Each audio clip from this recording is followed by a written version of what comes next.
Assalamualaikum. Мынакей бүгін жашынакай күндө чыгар бүгүнкү туулган күнүң кут болсун. Ден соолукта бол.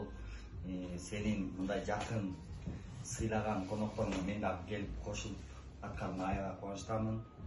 Бул адам баласынын эң эле жакшы сапаты бул жөнөкөйлүк. Эч убакта жөнөкөйлүгүн жазба. Мекен бизге не кылды дебей, мекенге биз не кылдык деп жашайлы. Бүгүнкү туулганың кут болсун. Ден соолукта бол. Өзүмдүн бул негизи мотивациям. Кыргыздын жигити болгондон кийин ак калпакта.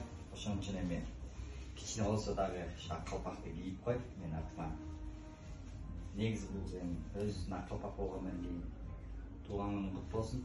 Ден соолукта бол. Биздин да сөз.